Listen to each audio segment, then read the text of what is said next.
Amados, hoje nós vamos fechar a série Maria. Foi muito bom, quem sabe o ano que vem a gente traz mais um pouquinho. Ou nós fazemos aquilo que Deus está fazendo no nosso meio. E na semana passada nós falamos sobre a perda do primeiro amor. E cara, como que é algo muito forte e que nós não temos percebido. Mas o que nós aprendemos com a vida de Marta e Maria? Não é que Marta é uma pessoa ruim, mas que Marta, ela colocou prioridades, ela colocou os afazeres, ela colocou a ocupação na frente, sabe, em primeiro lugar. De vez ela ser uma mulher que ela é apaixonada, ela ama a Deus, porém a expressão desse amor, a resposta desse amor que ela estava dando para Deus, não era em parar para ouvi-lo, não era em se aquietar o coração, aquietar a sua alma, aquietar o seu espírito, saber que Deus está no controle de todas as coisas, mas era fazer. Ela estava muito agitada. Então, a agitação, o Senhor, nós lemos o texto, o Senhor fala: Marta, Marta, por que está tão inquietas? Por que se preocupa tanto com as coisas? Sabe, o lugar que você precisa estar é o que Maria escolheu. E Maria, na sua adoração, ela foi radical. Ela deixou tudo de lado. Ela deixou tudo que é importante, os afazeres. Claro que Maria ama servir a Jesus. Claro que Maria ama dar o melhor para Deus. Porém, ela entende que por mais que seja o servir a Deus é importante, é bom, é valoroso, o melhor lugar é estar aos pés dele, se sujeitando a ele, como uma pessoa apaixonada a Jesus. Amém? E nós falamos semana passada sobre a igreja de Éfeso, que ela traz essa questão. Uma igreja apaixonada, uma igreja que ela estava ativa em suas obras, em seus afazeres. Uma igreja que vinha, uma igreja que adorava, uma igreja que saía de casa, que nem o nosso irmão Otávio está ali sentado e vai ficar até o final do culto hoje, que você ir embora eu pego você. Estou de olho em você, meu irmão. Estou brincando. Fica aí. Sabe, uma igreja que queima por Jesus. Era uma igreja que adorava, uma igreja que exaltava, uma igreja que orava, uma igreja que jejuava, uma igreja que não aceitava ensinamentos errados. Era essa igreja de Éfeso. Mas ela deixou de vigiar, ela deixou, sabe, algumas coisas começarem a acontecer na vida delas, e por essas coisas acontecer, ela deixou de pôr lenha nessa fogueira, e o amor começou a esfriar. Ela continuava fazendo tudo, parecia igreja, parecia crente, estava tudo legal, porém a motivação estava errada, estava esfriando. Porém, os sentimentos já não eram os mesmos.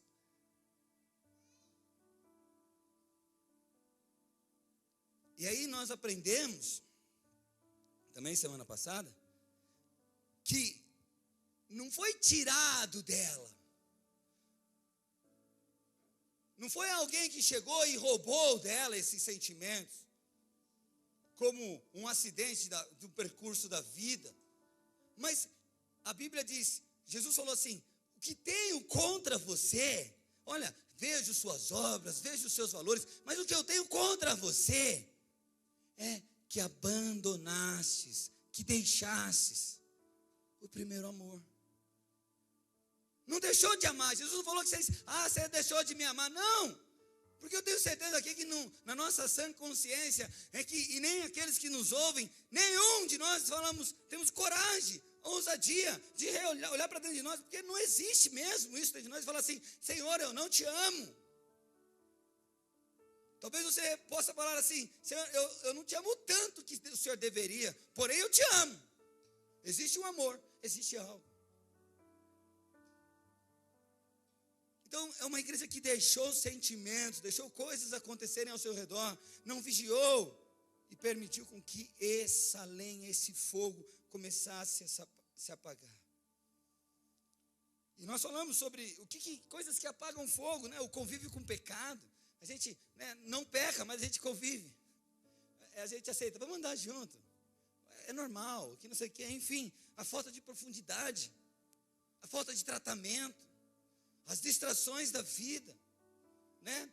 Quantos de nós, de verdade, quer ver quantas distrações? Eu tenho certeza, qual de vocês aqui não estão preocupados com que roupa vão passar a virada do ano, o Natal, se vão ter dinheiro para comprar a ceia, se não vão ter dinheiro, se vai conseguir fazer, olha a nossa preocupação. somos ansiosos, vivemos, sabe, inquietos com o nosso coração. E quando o Senhor está chamando a gente para descansar, ei, meu amado, você tem servido um Deus fiel e verdadeiro? Porque se Ele é fiel e verdadeiro, Ele não vai deixar faltar nada dos desejos do teu coração. A palavra dele diz que, deleita-te no Senhor, porque Ele atenderá os desejos do teu coração. Se agrade de Deus, se achegue a Ele com paz, com confiança. Não fique, ai meu Deus, eu vou casar, eu não vou casar, eu vou viver sozinho, essa situação vai arrumar. Sabe, as distrações da vida. Para. Porque isso está fazendo cada vez mais o seu amor por Ele se esfriar. Então nós falamos isso semana passada. E eu disse que hoje o Senhor nos ia ensinar o caminho de volta. Como voltar ao primeiro amor? Quem quer saber? Dá um glória a Deus aí. Talvez você esteja nos ouvindo pela primeira vez, ou você está aqui pela primeira vez e não conhece Jesus, e você me diz, pastor, como é que eu posso voltar sendo que eu nem cheguei?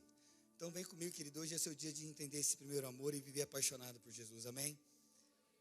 Glória a Deus. Talvez você é aquele assim, pastor, eu não perdi o primeiro amor, o senhor está falando, realmente isso é comigo, mas essa palavra, não, então aprenda, querido, os caminhos para nunca você perder o primeiro amor. Mas se você perceber que teu amor por Jesus se esfriou, querido, o Senhor está falando assim, hoje tem uma direção para você, o caminho de volta. Primeira coisa que nós temos que entender, para voltar para esse caminho, é entender que Deus está agora abrindo esse caminho de volta. Ele é aquele que está te chamando de volta. Então, as pessoas, elas falam, eu perdi meu primeiro amor, eu não queimo mais por Jesus, talvez eu não faça tantas as coisas que eu fazia antes, e ela começa a perceber tudo isso, e ela não toma um caminho de volta, ela fala, não tem jeito para mim, não dá certo. Deixa eu te falar uma coisa, o caminho de restauração é o caminho que Jesus está propondo. Foi Ele próprio que disse para o povo de Éfeso, para aquela igreja, olha, tenho algo contra ti, porém, eu estou te convidando para um retorno. E o que Jesus está fazendo nessa noite é abrindo o nosso entendimento, nos libertando dessa opressão, sabe, nos libertando das cadeias, do cativeiro, da mentira que está na nossa mente, que nos prende, que nos faz a gente sempre se sentir a pior pessoa no reino de Deus, sempre se sentir uma pessoa inútil nesse lugar. E o Senhor está falando, ei, você que um dia foi apaixonado por mim, que um dia queimou por mim, olha, estou abrindo o caminho de volta, preciso trazer você de volta. Ele está propondo um caminho de restauração. É Ele que nos convida para esse caminho de restauração. É Ele que está nos chamando para voltarmos para o seu amor. Apocalipse 2, verso 4, diz assim, no entanto, contra vocês tenho isto, você abandonou, você deixou de pôr a lenha aí, sabe, os novos convertidos. Deixa eu falar uma coisa para vocês que estão caminhando agora, começaram agora. Ei, é uma responsabilidade tua alimentar esse fogo no teu coração, porque o inimigo quer tirar isso de você. Aí ele está falando, olha, você abandonou o seu primeiro amor. Ele não está dizendo que eles deixaram de amar, mas ele está falando de um primeiro amor, querido. Portanto, aí ele começa agora a nos dar direção de como voltar, o caminho de volta. E ele fala, lembra-se da onde caiu. Lembra-se da onde caiu. Arrepende-se e faça as obras que praticava no princípio. Primeira coisa que eu quero que você entenda. Lembre-se da onde caiu. Deixa eu te falar uma coisa. Quando nós olhamos para esse texto, nós temos uma leve tendência a olhar aonde nós pecamos. Aonde você caiu? Qual foi o pecado que você fez? Você viu, amém? Não é assim que você começa a olhar para esse texto, você lê, lembra-se de onde caiu. Deixa eu lembrar, qual foi o dia que eu olhei para uma mulher, que eu falhei, que eu menti. Será, aonde que foi? E cara, isso fica meio que abstrato. Uma coisa que você precisa entender é que nós somos alimentados por aquilo que vemos, por aquilo que ouvimos e por aquilo que sentimos. Se nós não estamos alimentando essa paixão de Deus em nossa vida, nós estamos nos alimentando de outros sentimentos, de outras coisas que ouvimos, de outras coisas que vemos. A Bíblia diz que se os teus olhos forem bons, o teu corpo terá luz. Ele será um corpo de luz. Mas se teus olhos forem maus, o seu corpo está em trevas. Então, amado, para nós entendermos o que você realmente tem pensado, o que realmente tem feito com que os teus olhos, que atraiam os teus olhos, o que realmente os teus ouvidos ficam atinados para perceber algo que está acontecendo. São essas áreas aí que você precisa começar a olhar e ver realmente se o que você está ouvindo, o que você está vendo, o que você está sentindo, aponta para Deus. Se glorifica Jesus. Porque os pensamentos não são pensamentos só diabólicos, como, ai, que coisa terrível, promiscuidade, toda essa questão. Mas coisas que, cara, são distrações na nossa vida. Então, o primeiro passo do caminho de volta é você trazer a lembrança. Lembrastes de onde caístes. Pastor, o que é então lembrar de onde caí, se não é o pecado que eu errei? Querido, é lembrar do momento da sua vida que Jesus parou de ser o único. Que Jesus começou a ser uma pessoa que talvez não é capaz de resolver os seus problemas. Que Jesus, ele tomou as coisas. Você caiu porque você deixou de olhar para Jesus como você deve olhar, como um único, verdadeiro Deus, o protetor, o conselheiro, o fiel, aquele que nos salvou. Ele começa, trazer uma lembrança. Ele está falando assim, ei, você lembra realmente quando você foi tocado por Jesus a primeira vez? Eu sempre faço essa pergunta aqui, meu amado, o que você está fazendo aqui nessa noite? O que você está fazendo neste lugar? O que você entende quando você está falando, Senhor Jesus, a minha vida é tua? Por que você está entregando a sua vida para Jesus? Qual é a razão, querido? Se não for um toque que Ele deu no teu coração, se não foi uma vez que Ele mexeu com dentro de você, nas trevas da sua vida, nas maiores dificuldades da sua vida, Ele trouxe luz para dentro de você, te resgatou da morte, gerou esperança dentro de você, gerou vida dentro de você.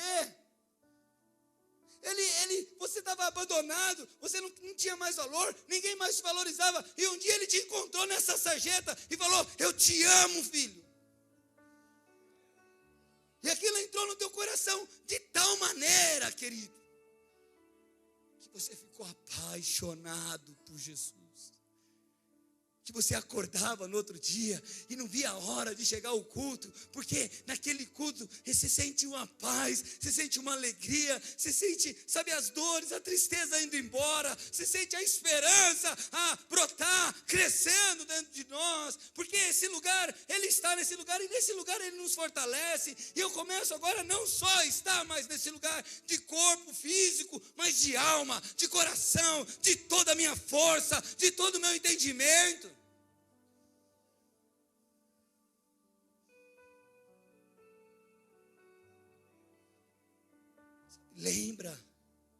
Lembra quando Deus falou com você a primeira vez na Bíblia, que você começou a ler e falou, nossa, Ele está falando comigo aqui. Aí você falou, eu quero ler mais, eu quero descobrir mais desse Deus. Ele está falando assim, hoje você não lê mais desse jeito. Você lê, mas talvez você não...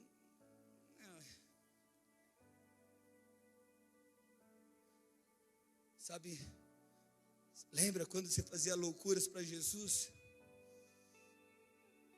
Lembra quando, nas suas decisões, quando eu casei, eu falei uma coisa para a Natasha, falei, olha, você tem que entender uma coisa, para a gente dar certo, Jesus nunca pode ser o segundo entre nós dois. Entre eu e você, eu escolho Jesus, e entre você e eu, escolha Jesus. Agora, quantas vezes, querido, teu marido, a tua mulher, o teu namorado tomaram o lugar de Jesus aqui? Sabe, a gente precisa lembrar essa paixão que a gente se entregou para Ele. Porque Ele continua sendo o mesmo. Ele não mudou. Sabe? Quando você não tinha a vida financeira arrumada, e aí quando você encontrou Jesus, Ele começou a te tocar por essa área, Ele te chamou por essa área, e você falou, agora vai dar tudo certo. E no teu coração você tinha convicção que as coisas iam dar certo. E de repente os anos se passaram, as coisas começaram a acontecer de uma outra forma. Não é que Ele falhou, querido, é que você começou a tirar os olhos dEle. Mas o teu coração começou a ter dúvida, cara, será que Deus vai cuidar de mim? Eu preciso fazer alguma coisa. Não, querido, você precisa continuar na posição de um apaixonado por Jesus.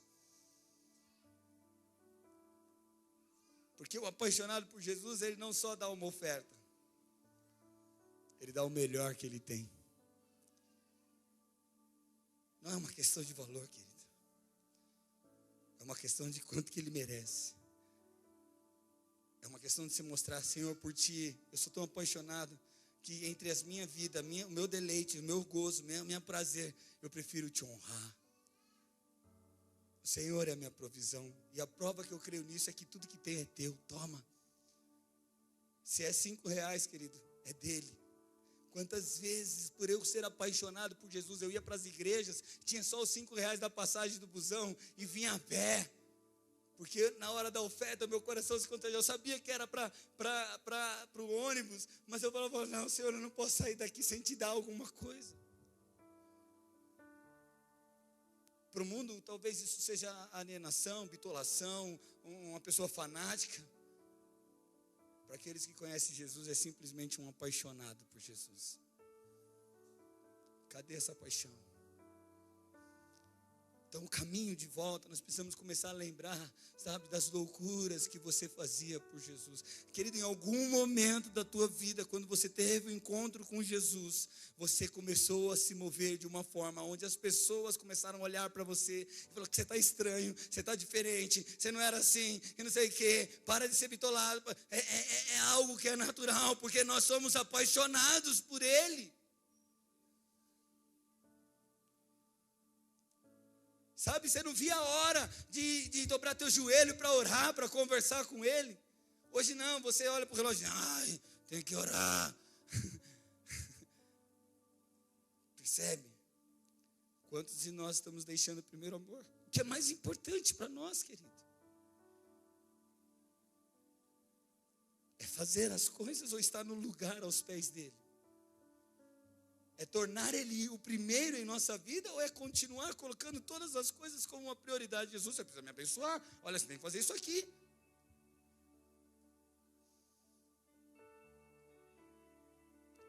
Deus está no controle de todas as coisas? O que vocês acham?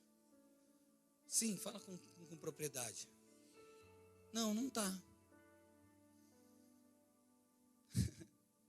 Deus não está no controle de todas as coisas. Pastor, que blasfêmia! É, querido.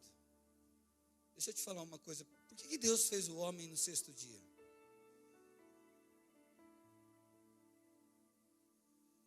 Porque Ele criou todas as coisas. E no 6º dia, Ele não só fez o homem, como Ele abençoou o homem, dizendo assim, agora todas as coisas estão sujeitas a você, homem. Eu não mando mais. É com você. O homem erra, e para você ter noção como é tão verdadeiro isso, ele entrega todas as coisas que Deus deu para ele, o poder, e entrega para o diabo. Tanto é verdade, isso eu não vou me aprofundar hoje, mas nós vamos falar bastante sobre essa questão, que por que ele não pegou e fez assim, olha, já que o diabo fez isso, eu vou fazer um estralo, vou perdoar todo mundo e vamos começar, dar um reset, e vai começar do zero e a gente começa tudo bem. Ele não podia fazer isso, ele é soberano? Se ele é o Deus poderoso, sim ou não? Por que demorou tanto tempo para Jesus vir? Por que houve tanta morte? Se Deus está no controle de todas as coisas. Sabe, querido, você pega uma criança lá no Nordeste, que acabou de ser abusada, estrupada ou violentada, ou num ato de prostituição, vendendo seu corpo, que o próprio pai faz isso, e olha para ela e fala assim: olha, queridinha, fica tranquila, porque Deus está no controle de todas as coisas. Você acha que essa criança vai amar esse Deus? Deus não está no controle de todas as coisas. Ele deu o controle para o homem, e Deus é aquele que não se arrepende, ele não muda de ideia. É tua decisão, amado. É você que escolhe fazer o bem ou o mal. Ele não vai te impedir. Você pode levantar da sua cadeira e sair daqui agora. Deus não vai te impedir. Você pode continuar com o teu coração duro, sem ser um apaixonado por Jesus. Deus não vai te impedir. Porque é você que está no controle. A prova disso, queridos, é que Deus teve que vir como homem. Jesus, ele veio como homem, porque só um homem podia autoridade para tirar o pecado da terra. Ele cresceu como homem, ele se entendeu como homem, para ele como um homem, ter autoridade sobre essa terra e dizer assim: agora está consumado, pago a dívida, agora nós estamos numa graça justificada por esse amor. É doideira isso, né?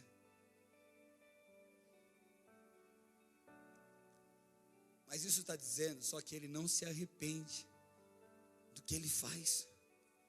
Então, quando um dia você foi tocado por Jesus, o dia que você decidiu entregar sua vida, descer as águas, qual foi a razão? Foi por uma paixão, foi porque ele gerou uma esperança dentro do teu coração, ele gerou uma fé dentro de você. Ele disse: confia em mim, eu vou fazer as coisas na sua vida, eu vou operar, eu vou fazer as coisas. Agora, deixa eu te mostrar uma coisa: Deus não está no controle de tudo nessa terra, nesse momento, tá? Mas ele continua sendo soberano. Mas sabe como ele fica no controle de todas as coisas agora? Através da sua vida.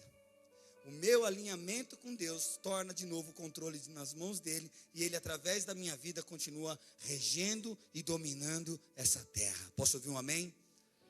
Então você é responsável por isso, cara.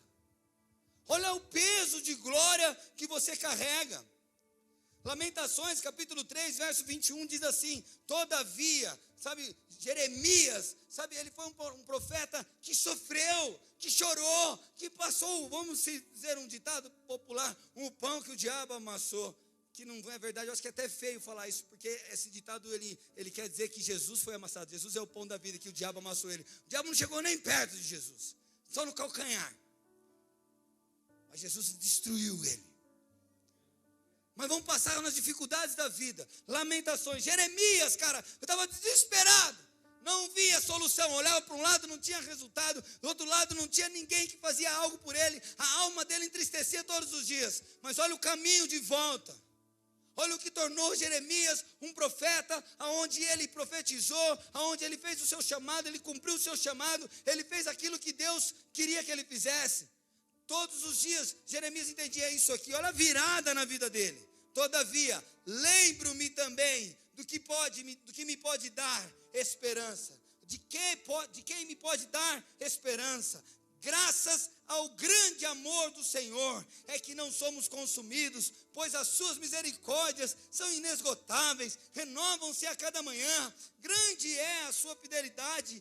Diga a mim mesmo, diga a minha alma, a minha porção é o Senhor, portanto nele porei a minha esperança. O Senhor é bom para com aqueles cuja esperança está nele, para com aqueles que o buscam. Está difícil, querido. Lembra de onde você caiu?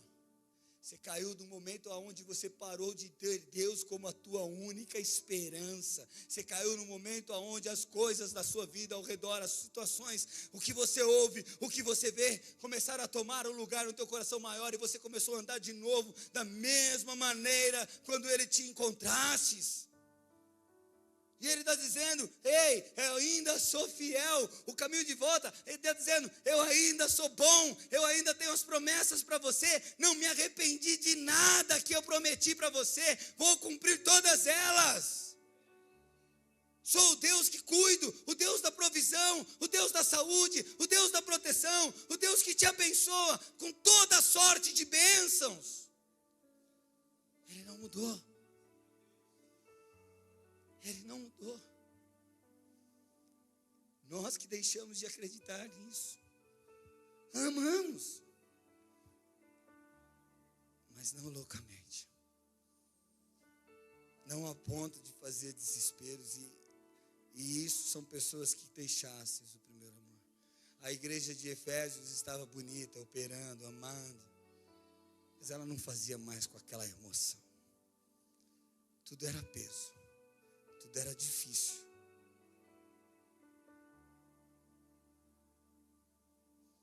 Deus está falando com você?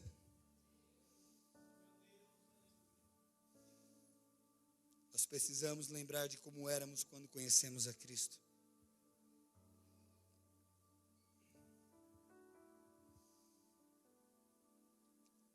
É uma coisa estranha. As ações nossas, você lembra as ações?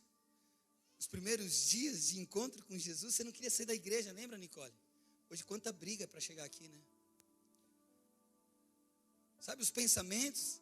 Você não tinha um pensamento assim, com preocupações. Você não tinha um pensamento que vai ser amanhã. Você tinha Jesus na tua cabeça. Tudo que passava na tua cabeça eram os olhos de Jesus. Não vejo a hora de chegar perto dele. Pai, não vejo a hora de chegar em casa. Era uma fome tão grande no meu coração, querido. Assim, porque ainda estou nessa vibe, alimentando esse fogo. Mas lá na igreja que eu estava, tinha culto 3 vezes por semana e não era o suficiente para mim. Eu queria estar mais perto dele. Eu queria estar mais envolvido, eu queria estar ouvindo dele, descobrindo ele. Porque ele é o amado. Ele é teu amado? Ele é teu amado? E como você está se relacionando com teu amado? Ele é importante? Ele é valoroso? Ou tem outras coisas que estão roubando o lugar do teu amado no teu coração? Que estão dividindo isso? Não podemos deixar. Ele está falando que eu tenho contra ti. É isso. Eu sei que você me ama. Mas eu quero você todinho para mim. Porque eu sei os caminhos que tenho para você. Então, as nossas ações que nós tínhamos de paixão, sabe, você passava uma noite ali escrevendo uma letra, uma canção, você passava pensando o que eu posso fazer para ganhar uma vida, o que eu posso fazer. Você passava olhando para a tua vida já, olha, todos os problemas se foram, sabe, ninguém mais tira a minha paz, ninguém mais me arranca desse lugar. É isso que são pessoas apaixonadas por Jesus. Eu tenho visto alguns jovens nas mídias sociais, esses caras são apaixonados por Jesus. E eles impactam a nossa vida. Pessoas que são apaixonadas por Jesus impactam outras vidas.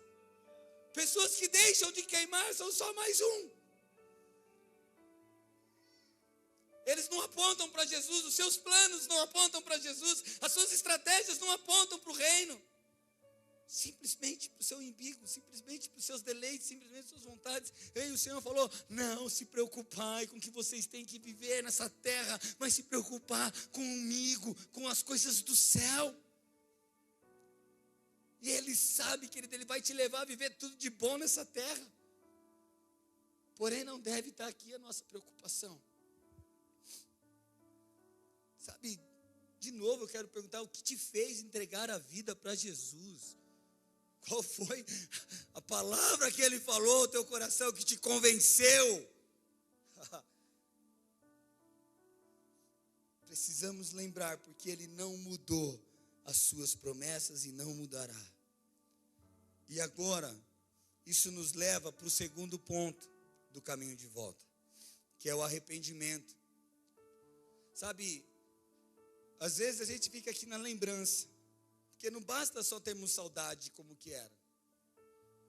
Não basta ser só, nossa, eu orava, ele falava comigo. Tem uma canção que eu sempre cantei ela, eu conheci ela no começo da minha conversão, E ela era mais ou menos assim: lembra, Senhor, todo fim de tarde a gente se encontrava para nos falar. Sabe quantas vezes era tão importante, sabe, os momentos que nós tínhamos com Deus, querido.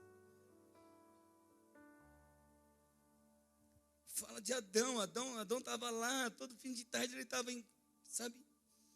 Mas Adão deixou de olhar, cara. Não adianta só a gente ter lembranças, saudades de como as coisas eram anteriormente. É preciso nós termos um arrependimento, uma mudança, um retorno a isso. É preciso se arrepender, sabe? Esse tipo de sentimento que nós deixamos dominar o nosso coração não é algo comum. É algo que Jesus está dizendo: tenho contra vocês isso.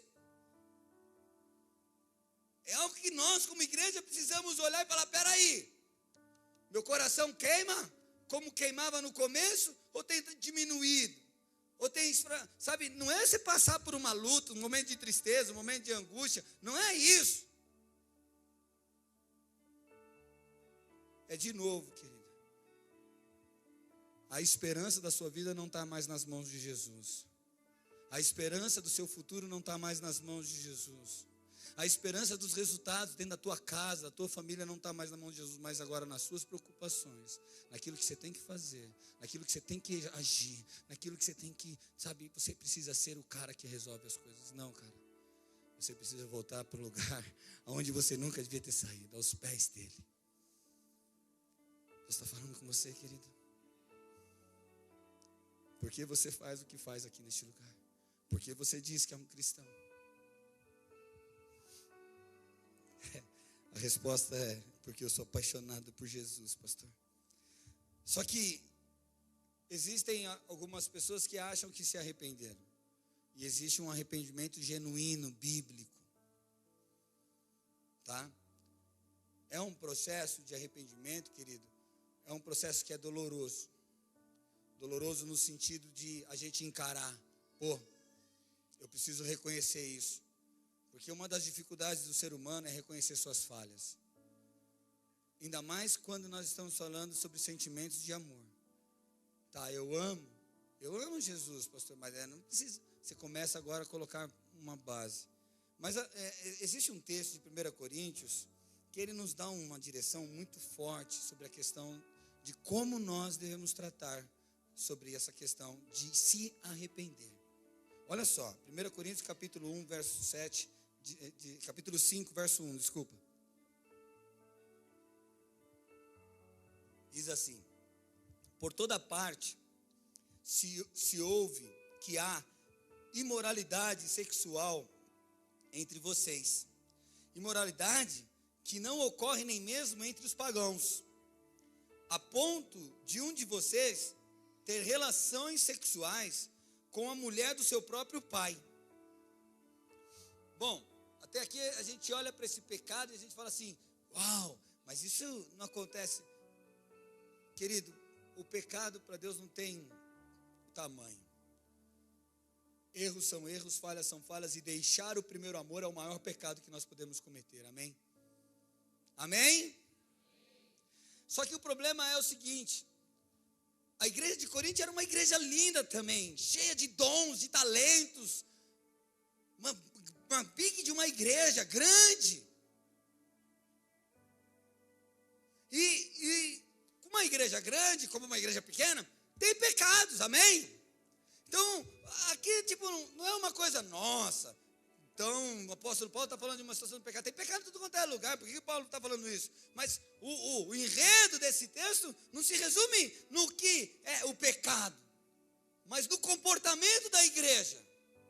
Olha o sentimento da igreja. Ele fala assim, olha, ele diz o pecado, aí ele continua: e vocês, que não são aqueles que estão pecando, mas se vocês estão orgulhosos.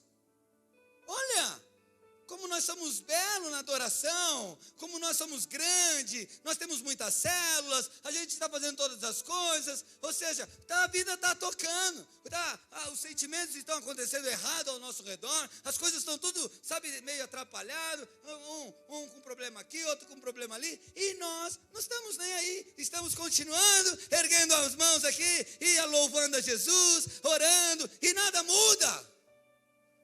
Vocês estão orgulhosos. Ele está dizendo aqui, não deviam, porém, estar cheios de tristeza. Não deviam, porém, estar cheios de tristeza e expulsar da comunhão aquele que fez isso. Olha só uma coisa aqui que ela gera um sentimento ruim para nós. Deus está mandando expulsar aqueles que fizeram isso.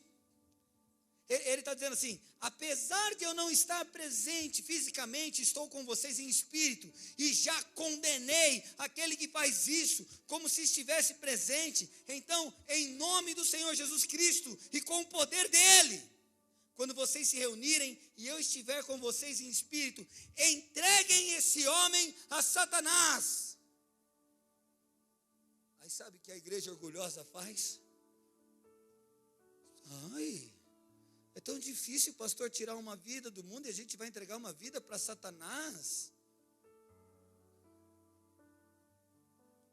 Sabe, de verdade, amados,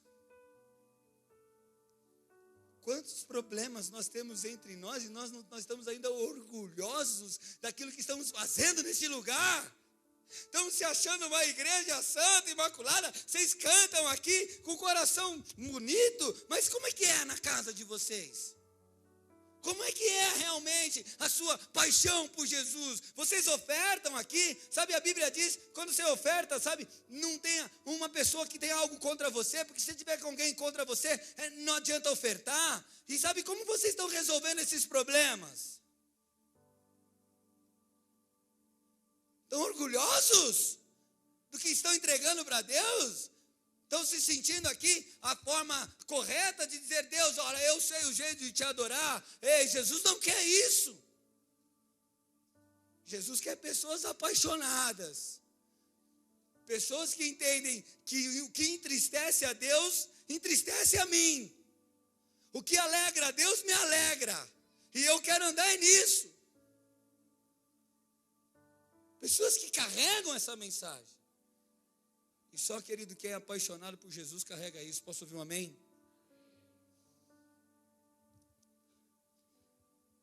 Ele fala, entrega para Satanás para que o corpo seja destruído, a fim de que o espírito dele seja salvo no dia do Senhor.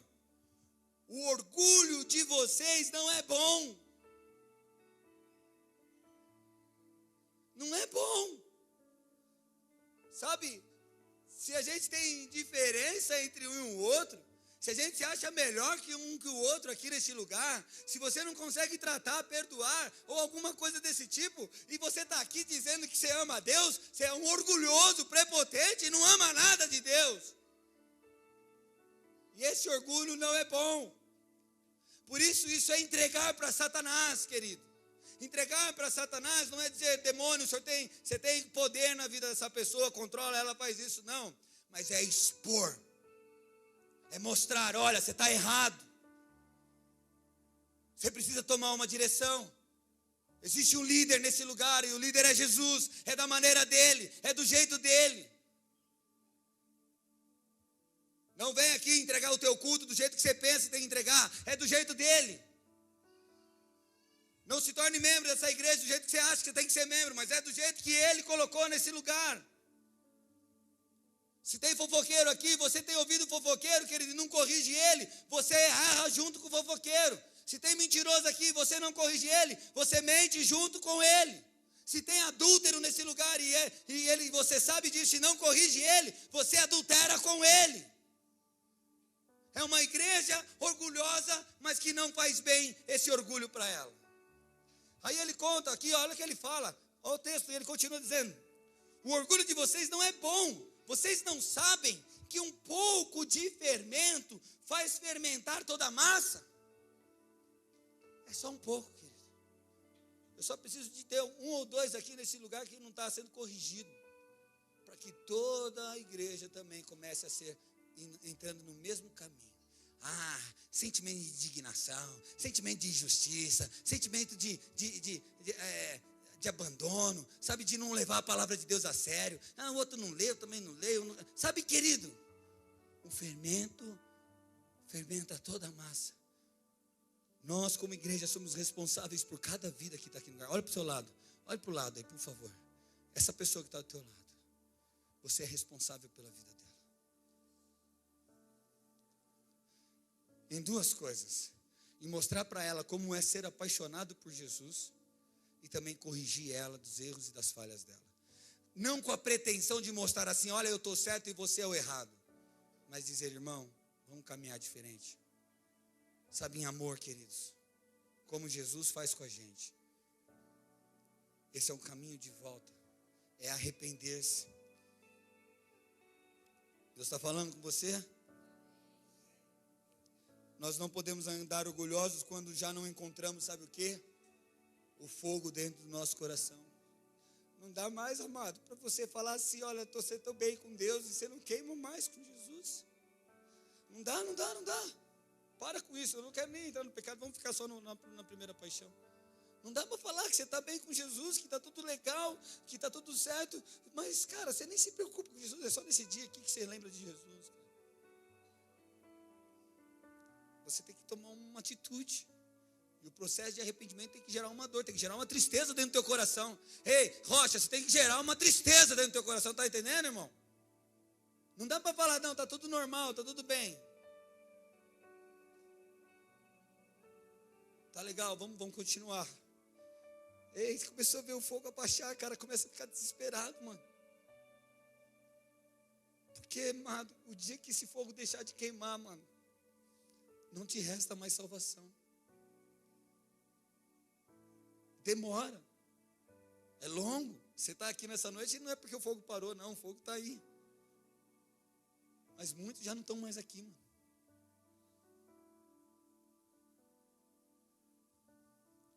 Tiago, ele mostra um caminho de arrependimento. Tiago 4,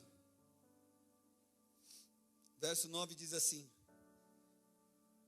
entristeçam-se, lamentem-se e chorem.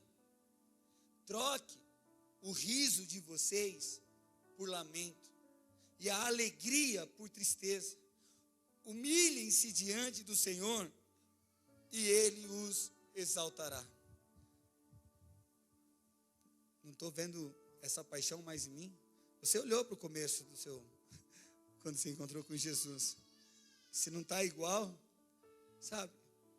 Não é momento da gente falar assim, está tudo legal. Não, Deus, eu não sei, Pai, eu deixei de olhar para Ti em algum momento e eu preciso trocar agora o riso da minha cara, sabe, o som de alegria por um som de tristeza, cara.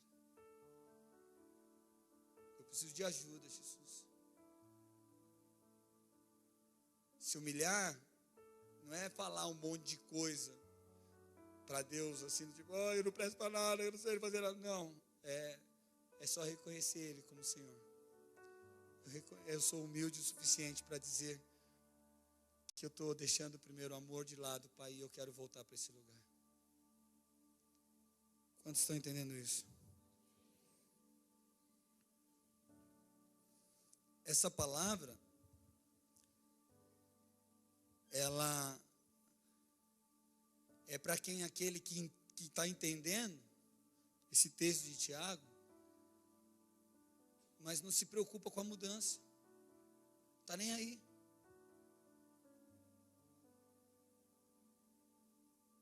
Aqueles que estão deixando o primeiro amor e não se importam. Vamos tocar a vida, que amor, que é isso. O interessante é que o que a mensagem está fazendo hoje no coração de você está mudando a tua história, amado. Porque quando Paulo pega e dá essa dura na igreja e mostra para eles que vocês estão orgulhosos com que a sua orgulho não está fazendo bem para vocês, no livro de 2 Coríntios, capítulo 7, verso 8, ele recebe a resposta. E diz assim, aqui é a resposta do posicionamento que Paulo teve com a igreja. mesmo que a minha carta tenha causado tristeza, ele está dizendo aqui, mesmo que minha carta, quando eu enviei para vocês, 1 Coríntios, causou tristeza a vocês, eu não me arrependo. É verdade que, a princípio, me arrependi, pois percebi que a minha carta os entristeceu. Tipo, ele falou, puxa, é a verdade, mas, cara, será que eu tive que... Ele ficou meio assim, mas ele falou, não, estou firme nisso, não me arrependo. É isso. A verdade é essa. Nós estamos orgulhosos com coisas que não deveríamos estar orgulhosos. E ele diz assim, é verdade que no princípio não, me arrependi, pois percebi que a minha carta os entristeceu. Ainda que por um pouco de tempo, e deixa eu te falar, isso é por um pouco de tempo. Agora, porém, me alegro, não porque vocês foram entristecidos, mas porque a tristeza de vocês os levou ao arrependimento. Amados, sem entristecer o nosso coração, sem nós falar, puxa, está ruim, isso aqui não está legal, não vamos gerar um arrependimento genuíno. Não vai ter. Ele diz aqui, pois vocês se entristeceram como Deus desejava. Deus produz um arrependimento para a salvação, não remorso. A tristeza do mundo, porém, produz morte. Então aqui nós temos duas ações. Uma tristeza segundo Deus que produz vida, e uma tristeza segundo o homem que produz morte. Qual a diferença entre elas? O sentimento de tristeza é o mesmo, mas o problema é se eu ficar, não tem jeito, não tem salvação, eu não mudo, eu não vou voltar aquele amor, eu não vou conseguir fazer, eu tô só entristecendo o meu coração segundo o mundo, porque o Senhor ele não é esse cara. A tristeza segundo Deus, ela produz vida, ela produz esperança. Ela está dizendo, olha, eu não estou só te entristecendo porque você precisa ficar triste, é porque você precisa entender que esse orgulho seu não está fazendo bem para você, mas eu estou te dando um caminho de volta, eu estou te trazendo de volta, eu estou aqui para te ajudar a sair desse lugar, dessa escuridão, desses sentimentos e trazer para a luz. É a hora que eu recebo dele, eu falo obrigado, porque foi assim, querido, que nós entregamos a nossa vida para Jesus. Foi quando nós entendemos que éramos errados e pecadores, e falamos, nós não temos jeito, Deus faz algo por nós, e Ele fez algo por nós, e nós o aceitamos, e Ele entrou na nossa vida, e começou a fazer uma grande obra, e nós somos esses apaixonados, e hoje essa mensagem, que talvez entristeça o teu coração, ou choque você, é como um vento sobre essa lenha, sobre esse pavio que fumega, para que ele volte a queimar, como queimava antes.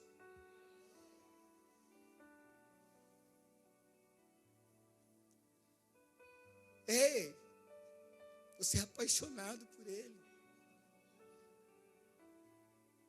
Eu sei, algumas coisas que a gente aprendeu errado, alguns resultados na vida, começou a tirar os nossos olhos dele. Mas Ele está aqui dizendo para a igreja assim, olha, eu estou soprando no teu coração, eu não apaguei nada, ainda dá tempo para fazer muita coisa junto. Ainda dá tempo para as coisas mudarem. A gente pode dançar junto, a gente pode cantar junto, a gente pode viver junto. Jesus está dizendo isso. Ele quer ser o primeiro em tua vida, amado. E agora nós vamos para o terceiro passo. E ele diz então, lembre-se, arrependa-se e volte às práticas da primeira obra. Sabe, recordar e chorar pelo passado também não vai resolver.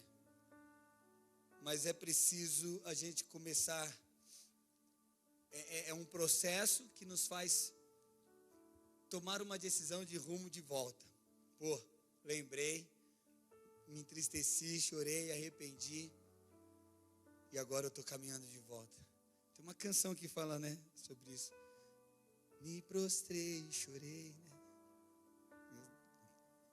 Bom, nós temos que voltar a fazer aquilo que nós abandonamos, queridos.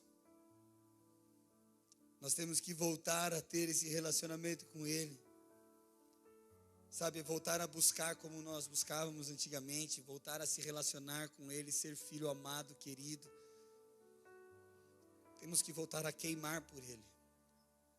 E algumas práticas da primeira obra, está em Mateus capítulo 13, verso 44, que diz assim: o reino dos céus é como um tesouro escondido em um campo, certo homem, tendo encontrado, escondeu de novo. E então, cheio de alegria, vendeu tudo o que tinha e comprou aquele campo. Eu queria que a equipe de louvor subisse. Sabe, voltar ao primeiro amor é entender que qualquer tipo de valor que a gente tem diante de Jesus perde o valor. Ele tem que ser o primeiro. É não ter resistência, é com alegria a gente falar: pastor, isso aí que você está falando é para a minha vida, está me salvando hoje. Cara, isso é o que eu precisava ouvir, pastor. Eu precisava ouvir Jesus me chamar de novo. E Jesus está te chamando de novo para queimar por Ele. Os céus estão se abrindo agora, nesse momento, teu coração está aberto, e Jesus está falando: vem queimar comigo. Vem ser a igreja apaixonada, uma igreja triunfante, uma igreja que, como Maria, não sai dos pés de Jesus, sabe, abre mão de todos os teus sentimentos. A prática do primeiro amor está também no livro de Marcos, capítulo 12, verso 30, diz assim: ame ao Senhor, o seu Deus, com todo o seu coração, com toda a sua alma, com todo o seu entendimento e com toda a sua força. Sabe, é envolver-se com Deus não só da boca para fora. Não é só ser um crente de domingo, não é só ser um crente da Atos, mas é ser um morador dos céus, é ser um habitante dos céus nessa terra, é entender a glória que você carrega, é entender o poder que você carrega, é servi-lo não só, sabe, com o teu coração, sabe, com amor, mas é com a alma, é com os seus pensamentos, é com os seus desejos, sabe, você busca Ele, é com o seu entendimento, é com o teu conhecimento, é com a sua força, você gasta a sua força na presença dEle, e tudo isso com alegria. A prática do primeiro amor, sabe, 1 João 3,18 fala: filhinhos, não amemos de palavra e nem de boca para fora, mas com ações, isto é, amemos verdadeiramente. Precisamos expressar, precisamos praticar isso. São práticas do primeiro amor. 1 João capítulo 4, verso 19, diz assim: nós o amamos porque Ele nos amou primeiro. Amado, toda a força que você precisa para voltar a amá-lo está nele. E Ele amou você primeiro, Ele amou você antes de tudo, Ele amou antes de você dizer sim. Isso é o suficiente para nós sermos apaixonados por Ele. Não se apoie no que você tem, cara. Não se apoie no que você é. Não se apoie nas conquistas que pode ter sobre a tua vida. Se apoie em Jesus. Ele te amou primeiro. Ele te amou primeiro. 1 João capítulo 4, verso 18 diz assim: no amor não há medo. Sabe, praticar as primeiras obras é não ter medo, é ter coragem de confiar em Jesus. Independente do que estiver acontecendo, querido, o amor não há medo. Pelo contrário, o perfeito amor expulsa o medo, porque o medo implica castigo, e aquele que tem medo não foi aperfeiçoado no amor. Ei, nós não temos medo.